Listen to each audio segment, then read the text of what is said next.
Global Socialpreneurs is brought to you in part by Positive Talk Radio, KKNW 1150 AM in Seattle.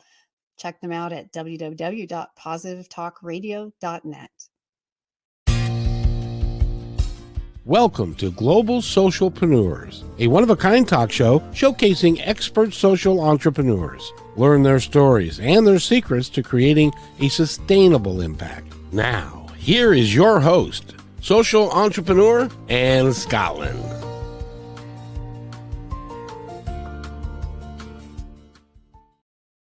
Hi, welcome back, everyone. Thank you for tuning in to our show, Global Socialpreneurs, where we are trying to change the global conversation about social entrepreneurship, about what it is, what it means, how we can make it sustainable, and how we can impact the world around us. So thank you for tuning in. Whether you're already a social entrepreneur or whether you're thinking of becoming one or know someone who is one, this is a great place to hear from experts from all over the world. Talk with me as I interview them about their work and understanding in the world of social entrepreneurship. Thank you for joining us, and let's just dive right in. Today we have a guest I've really been looking forward to having, and from the UK, my friend Adrian. This is Adrian Ashton, and he's described by many as a leading example as a social entrepreneur. Although he says he's never seen himself as one himself. Could I revisit my English here before we get rolling again? So he says he's never seen himself as a social entrepreneur because of how he models and manages his business and the way it impacts. So we'll be super excited to unpack that, learn more about his definitions and around the expanding possibilities of what social entrepreneurship means. Adrian is always striving to try and help improve conditions for everyone, recognizing that in doing so, he is in some small way contributing to the world to become a better place for his kids to grow up and start their own adventures. So please help me welcome the one, the only, Adrian Ashton. Hi, Adrian. Ah, I made it all the way from the UK. All the way. Through passport control, the plane wasn't delayed. We did it. Excellent, excellent. Well, we are so glad you did. So glad you made it here. And so I am just so excited to have this conversation with you today. And I know that we're going to talk about a lot of things. One of the things that we both talked about was that we're going to talk about in a few minutes on is what succession means around the topics of humanitarian efforts and around especially social entrepreneurship. What does that mean? How do you know when enough is enough? And or how do you know how you can create a sustainable impact with your program so that it can continue on? So super excited to unpack all that. But first of all, just tell us a little bit more about the one, the only Adrian Ashton, and what is it you do, and what has brought you to the place with the work you're doing now?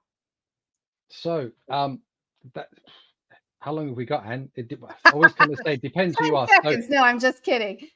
I never claim to have had a grand ambition in this life about what I wanted to achieve, or I was never one of those kids at school who said, I'm going to be a train driver, or I'm going to be an astronaut. I was always kind of jealous of them because I just thought, well, I'm just curious. I just want to see what's around the next corner.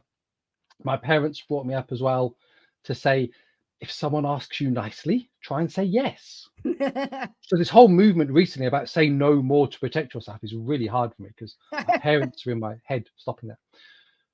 So I went through school, did the whole school thing, did college, studied courses which, well, frankly, weren't necessarily the courses I chose, but were the only courses that I could get onto. Popped out the other side, no real intention of where I wanted to get to. So I thought, well, let's just try stuff out. So I signed as a temp. So I went through these agencies and I said, well, that place needs a receptionist for a week. This place needs an archive clerk for 2 weeks. Tried all these businesses, which incidentally, if you're starting out in this life in terms of careers and jobs, and you want to understand how organizations and workplace cultures work, be a temp. Because I discovered very quickly that if you say, I'm just a temp, you can do no wrong. Whatever you screw up, it won't stick on you. People will forgive you. And more importantly, everyone will reveal all the company secrets to you because you're immune is politics. You get to find out who slept with who, who's done the dodgy deal with that supplier. So you get this huge insight, which was great. Anywho, I'm getting distracted. So tempted lots of different industries, ended up landing in a worker cooperative, which are huge in America, not quite as big and well established here in the UK, ironically. And that retaught me everything I thought I understood about business over the course of a few years. And then from there was successively approached by charities, other cooperative businesses, social enterprise bodies to take on project management roles, lead the agencies. And then about 18 years ago, had what seemed to be the dream career offer. You know, out of the blue, this big social business came to me and said, "We've heard about you." So again, a generational thing, showing my age. To put this into context, 18 years ago, the iPhone did not exist. X, or Twitter as we used to call it, was a teletext service. Okay, it wasn't on your app on the phones. Dropbox didn't exist in terms of LinkedIn. No, not there either. And yet this firm at the other end of the UK had heard of me and said, "We want you. We're going to create this job." So I kind of packed up, moved, took my family up north to the other end of the country. And then they said, "We're very sorry. No job after all. Good luck with everything. Bye." So I had that moment of, you know, I've been creating change. I've been leading stuff. People have enjoyed it. They've said it's good. And now suddenly I'm adrift. Yeah, where do I go next? So did what I've done since I was 14, knocked on doors, said, "Hi, I'm Adrian. I've delivered papers. I've, you know, kind of butchered cuts of beef before in abattoirs. I've worked on radio shows. What do you need? I'll do anything because I've got a family to support." And very fortunately, had some breaks working with some social enterprise programs, got noticed, other people started talking about me, and successively my name's been passed around, which kind of led us in part to this conversation today. But over that period, I've worked with sort of departments in UK government. I've worked with national sector bodies. I've accidentally changed bits of company law here in the UK to make it more favorable and supportive for social entrepreneurs. I've done research that's influenced national policy. I've accidentally written a book about imposter syndrome that feedback I get from people who've read it says, "This has changed the way I've thought about this. I'm not trying to get rid of it. Now I realize it's a superpower." And there are people now taking their research, their work further than they would before. And I'm just still bouncing along going, well, this seems interesting. And again, that voice of my parents in my head, Mark and Barbara, if you're listening, yep. Because you brought me up, have good manners, try and say yes, try and be helpful. Obviously, the universe is putting all the right people in front of me to say, "Would you try this?" And, you know, and when you approached me and said, "Would I come on the show?" Again, my parents are in my head, so thank them. And hopefully there's some serendipity through the show today that other people hear or listen and go, "That's great. That's given me what I need to know. That's encouraged me, challenged me." And that's helping to keep the big wheel turning.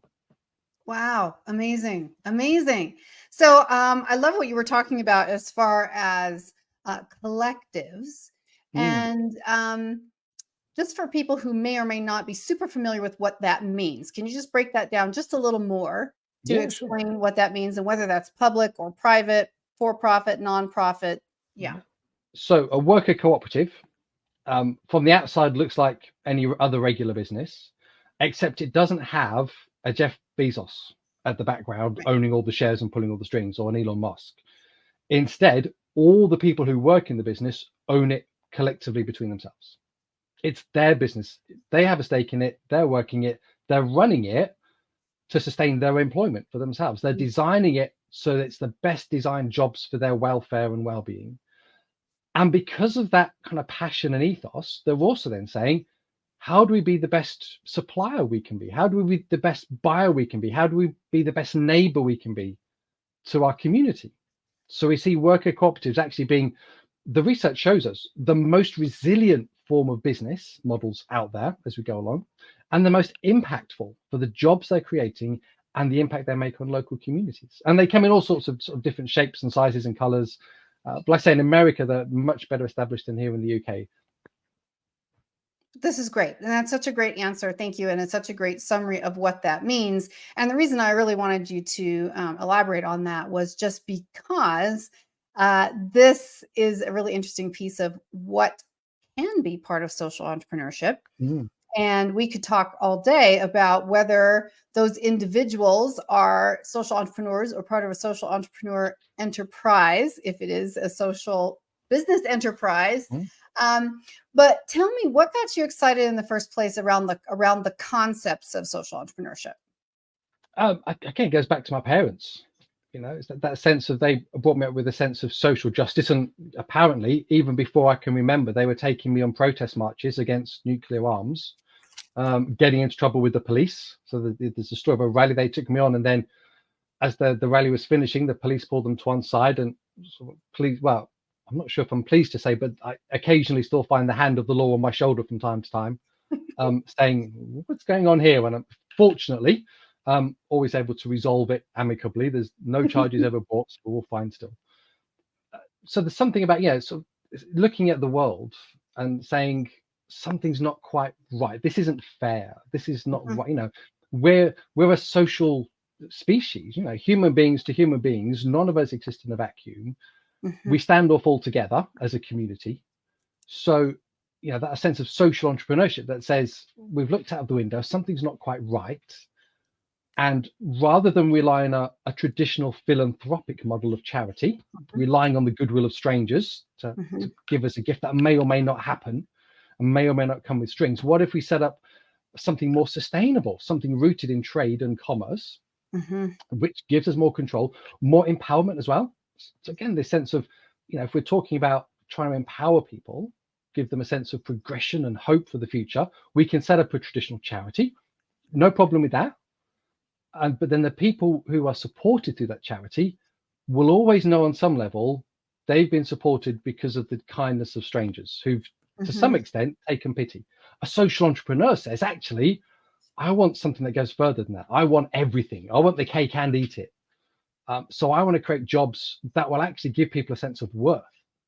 So people know that when I'm employing them, that, be they're an ex-offender, somebody who's recovering from mental ill health, whatever it is, I'm doing this job and it's worthwhile.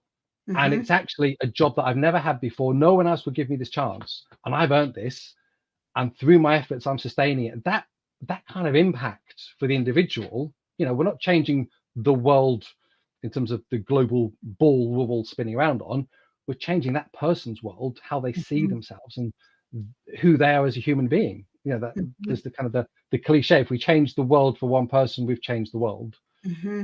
Actually, it's that power of collective actions. If we're all doing our part, that's how you start a movement. A single drip does nothing, but you put enough drips together, you've got a flood, you've got a tsunami, you've got an ocean of change coming around. So would you say that for you, what the difference between social entrepreneurship and traditional nonprofits is more the effect, let's say particularly the emotional and psychological effect it has on the quote unquote recipient of the service? Would you say that that's part of what makes it different? Is how the person receiving the help feels about themselves, or did you are actually articulating that differently? I think that can be part of it sometimes. For me, so again, when you're kind of doing the introduction, I always find interesting this idea of lots of social enterprise movements in the UK go, oh, look at Adrian, isn't he a great social entrepreneur? And I keep saying, no, I'm not.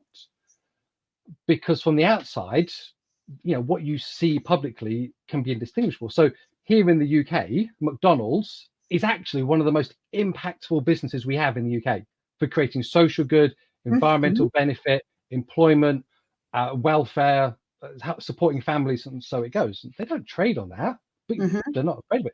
But at the same time, this is the same company that came under a lot of boycott, not that long, within the last few years.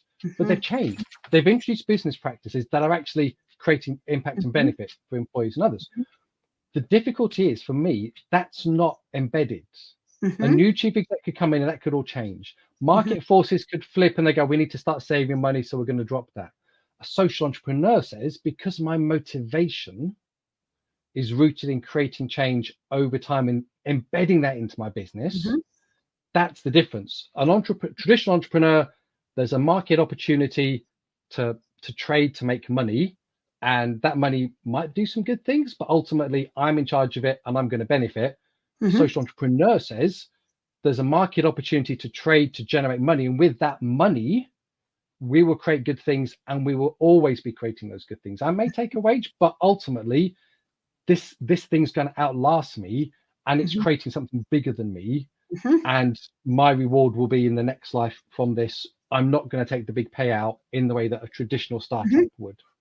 But you can make a decent living. And I think that's part of what we're, what this conversation that I've been trying to, increase and expand on a global level is that social entrepreneurship means you can still make a living, you can still live a decent lifestyle, but it's the principles that the business are set up on that is different. So, absolutely. And I would say from all the social entrepreneurs I've interviewed, there doesn't seem to be a exact percentage of how a percentage of profits given back. Some people are more structured, some people are less structured. But what is that for you, or do you have in your mind? And part of what we talk about here is people's differing versions of how they see social entrepreneurship. For you, is it more the outcome of the service provided by the business? Or is it the percentage of money that's contributed toward a particular cause in the end? Or is it all of the above? All of the above. There you go. That's the easy answer, isn't it? To move along. I think the difficulty is social enterprises can come in lots of different flavors and shapes and colors and smells. So, for example, there was a brilliant paper by the Charities Aid Foundation called The 3 Models of Social Enterprise, which says you're either what your service is doing is intrinsically good, like a wind turbine. So the more wind turbines you build, the more energy, renewable energy you create, the less carbon you're producing, the better. It's that model. Or you have where most social enterprises or social entrepreneurs build their business model is the trade-off model that says we will purposely limit our profitability as a business because we're employing people who have more support needs, because we're using suppliers who are more expensive, but we're investing that in terms of the fair trade premiums, models like that. Or I think this is where the interesting space is, the unrelated model. So here in the UK, we have a social enterprise called Bellew Water, which I always find a fascinating case study because they win awards for being a fantastic social enterprise. But their product is bottled water. And bottled water is environmentally one of the most evil products on the planet. But they've worked out there is a market. People will want to buy it. Even we know the ethics, or we've done blind test trials. Tap water is actually better for us. It tastes better, but it's bottled water's got this thing. So they said actually, well, what we'll do is we could kind of try and stop people drinking bottled water, but actually no. Our vision, our purpose, our motivation is about water sanitation globally. And there is a product in the marketplace that relating to water that people want to buy and want to pay a premium for. So we will be in that marketplace.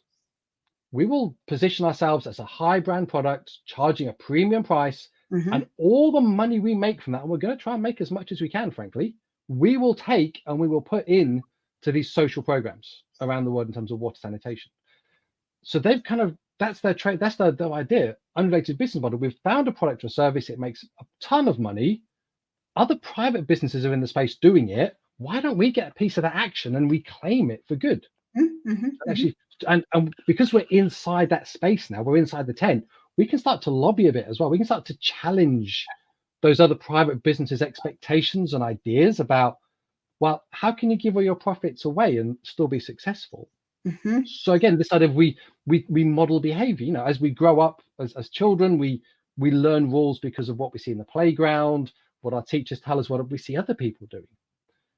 If as a business we can start to model behaviors that challenge other businesses, we can amplify that change and it goes through. So the worker cooperative I was part of, when I go through, is a whole food worker cooperative called Daily Bread in a city called Cambridge. And when I was with them, one of our big things that we always tried to do was be part of corporate networking events through the chambers of commerce, business clubs. And the reason we would do that would be we turn up there and we try and challenge these other private businesses to say, look, you can employ people who everyone else has written off. You can have a supply chain, which you're paying a premium for. And you can do all of that and still be a sustainable business and a growing business and not need to do it with grants or subsidy or tax reliefs from the council and the government to challenge their thinking. Because our idea was, if we're just trying to do this by ourselves, that's nice for us, but ultimately that change only goes so far. We're trying to spread that vision, that, you know, that this idea of succession. How do we spread this change beyond ourselves? So as a business, we deliberately went out to influence the bad business community, but we can only do that by engaging with them on their terms, in their places, but that they hang out.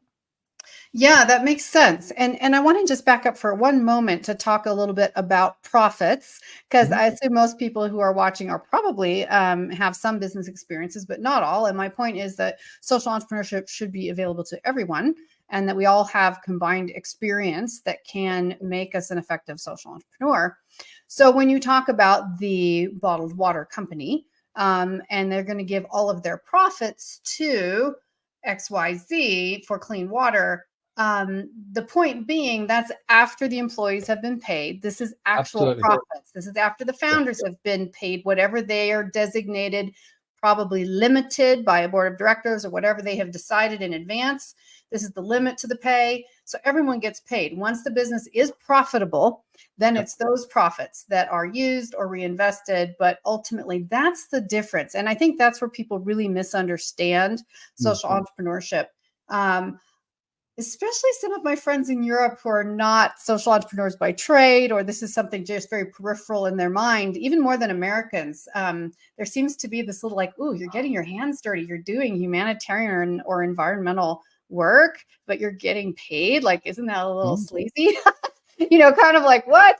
And I was like, well, no, first of all, it's a little less weird to Americans. We have this very, for better or for worse, you know, this very entrepreneurial, self-employed, driven mindset of money making. And so being an abstract and doing business differently is not unusual. But I'm saying, no, you know, it's the good that has been done and continues to be done by nonprofit organizations is incredible, but it's not accessible by all. And for many people now, the water bottling company is kind of a macro example of social entrepreneurship, or eventually maybe even this becoming a social enterprise. So it can sort of evolve even from one to another, as being kind of one of those big, you know, we want to shoot for the moon businesses. But a lot of social entrepreneurship is very grassroots. It's very, it's begun by people on the ground to fulfill a need on the ground where they are. And that's something that is often different from traditional large scale models traditional large scale models of the big organizations, the big nonprofits, which is kind of going in with a macro view, saying we're going to solve this problem in this country, or et cetera. And there's research done in all this. And there's a lot of times there's money, enormous amounts of money put into it, and only very small percentages, as we've seen from the numbers, actually takes effect on the ground. They spend most of their income fundraising for more income. Like, it's just this very interesting phenomena, as opposed to someone who says, in my community, there is no after school, there is no preschool program for working single moms who cannot afford expensive preschool. How can I make a living, create local jobs, and especially to help single moms with their kids so that they can have a job? And maybe we can even expand this so that there's after hours training so that they can earn certificates so they can get better jobs. Can we make this a comprehensive opportunity for everyone to be win-win-win? So that's where the kind of grassroots version of social entrepreneurship comes out and says, we're going to change things on the ground because there's a need now. And I can't even tell you how many people, even people I've had on this show, who had no idea they were social entrepreneurs. And it's not the name, it's the idea of what are you actually doing? But they've been doing this work sometimes for weeks, months, even years, and didn't even know there was a name for it. I just interviewed someone a couple of weeks ago, and she was like, until I met you, I had no idea that I was a social entrepreneur, because they'd identified a problem, they were solving it, it was for profit, they were getting paid, and they were making a tremendous impact on the ground, but it's structured differently. Yeah. So that's the big thing. Yeah. And I think there's something there as well about, well, there's a few things in there, really. So one is about the badge. You know, can you do this without calling yourself that? Well, people do this all the time without realizing that they could claim a badge for it. You know, and I've got a badge now. So and always say to people, you know, are you happy with that identity? You know, and always say, you know, we mentioned before I came on the show, I'm actually a legally titled lord, and my wife is a legal lady. So I'm Lord Adrian Ashton. My wife is Lady Zoe Ashton. We don't kind of use it unless we're trying to. You have no idea how jealous us Americans are of your titles. I know. Well, maybe that's the kind of, you know, if we have a kind of a subsequent kind of recall in terms of if people like the show, I'll come back and I'll tell the story about how that came. It was another accidental thing as it happened. Anyway, I was going somewhere with that. So yeah, names, badges. So there's this sense of people going, you know, well, is that I'm okay with this identity? You know, you're telling me I'm a social entrepreneur. You don't have to accept that as your identity. It doesn't stop you doing good stuff. I always said, if it helps you open new doors, if it helps you engage the people you need to engage to get it out, brilliant. But otherwise, just leave it in the box. Yeah. You know, and wheel it out with you. Like, I've won some awards. They tend to sit in the cupboard behind the sofa, unless my parents come around, and then they're out on the mantelpiece, dusted down. And so yes, that sense of use it when it's useful, but it's your vision, your passion, your motivation, that impact you're creating. It should be influenced by your values and in a way that you're comfortable with. So do it by your rules, not other people's rules. So there's the kind of that part I think is important to pull out. The other one you mentioned, this idea of, yeah, you know, seeing a need and just setting up and doing it. Aside in terms of like the preschool thing, just a few weeks ago, I was working with actually a preschool nursery here in the UK. So Fair Hills Nursery, if you're watching, if you're ever in Greater Manchester, go and see Fair Hills.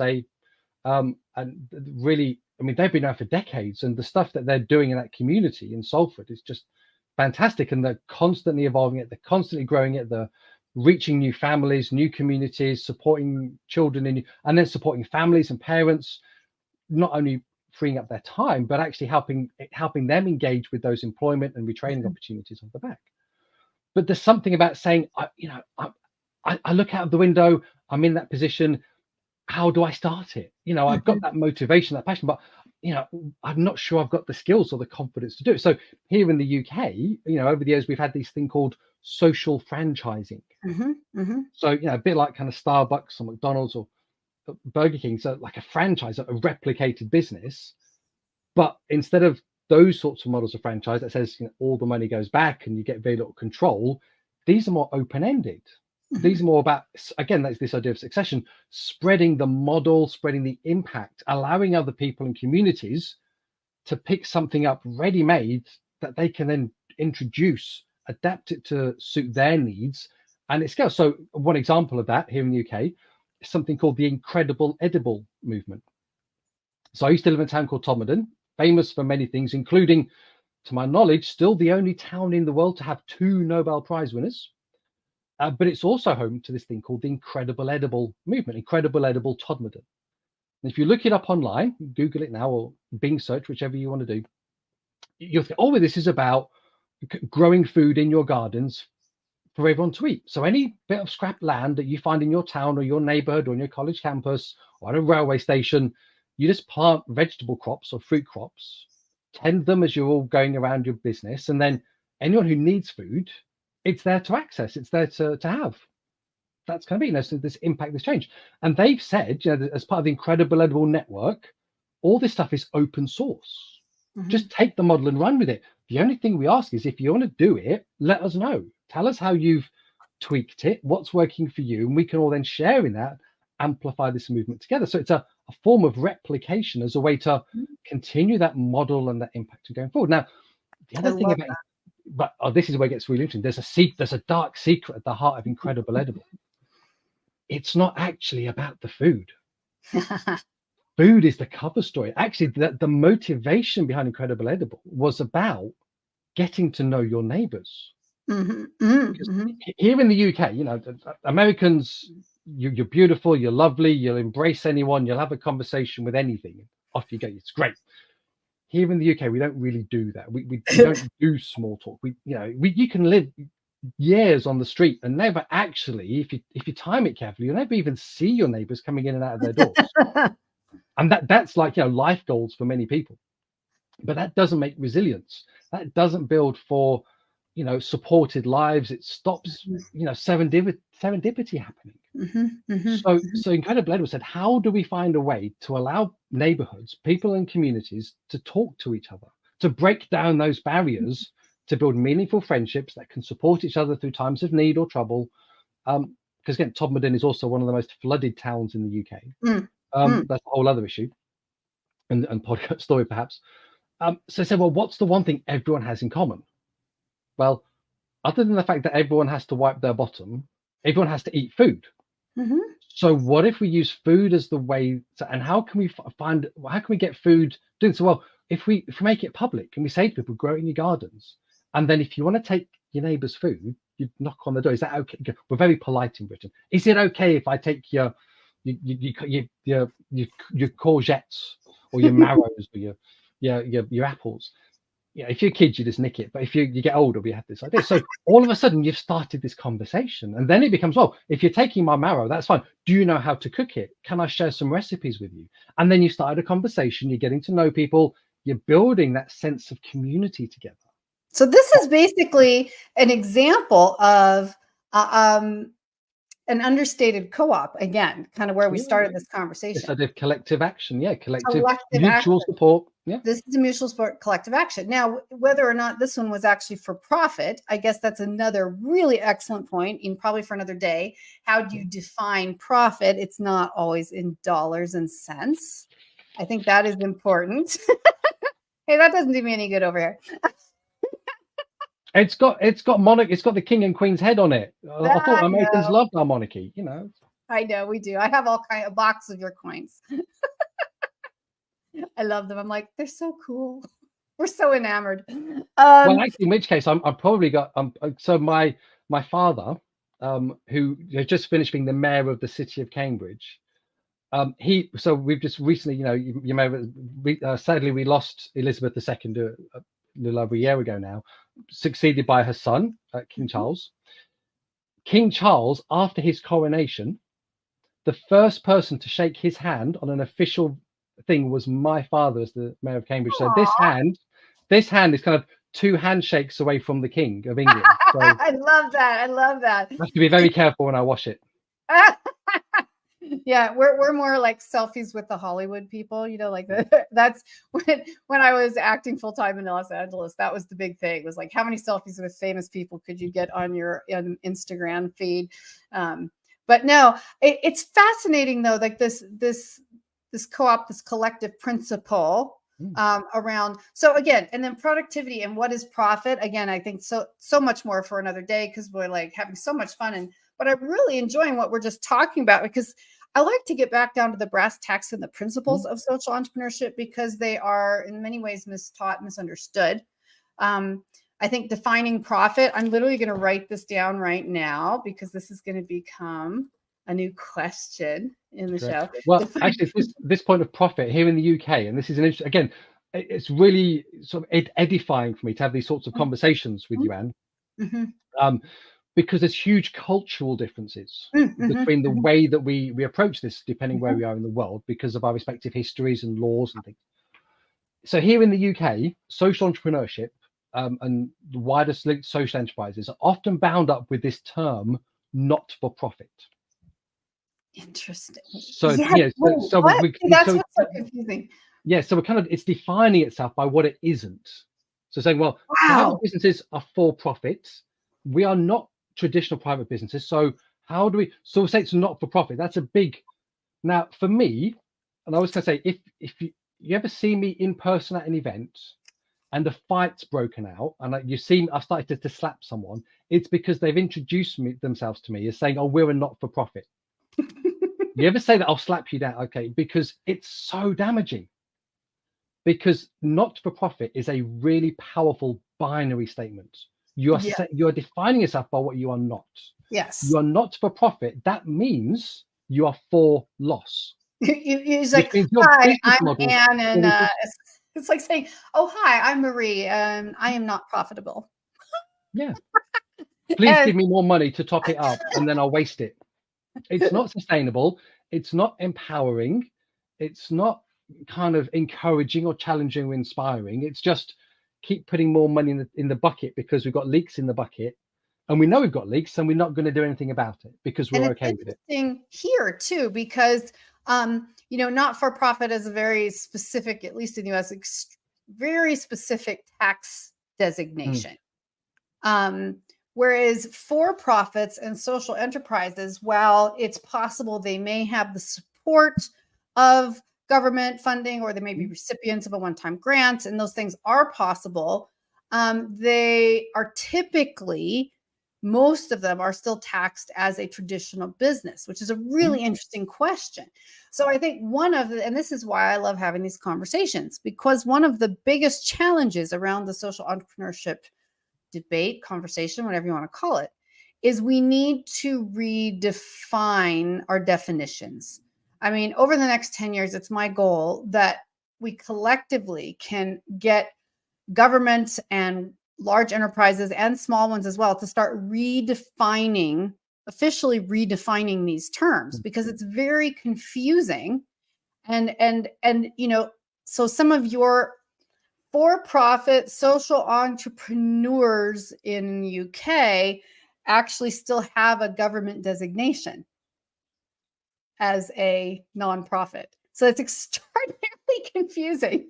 Yeah. And so one of the challenges in the UK is we have about 14 or 16 different legal forms that a social entrepreneur can use to incorporate their business model within. Some of them are exempt from taxes, some of them aren't. Some of them gain special recognition, like I said, in terms of preference for contracts, that some don't.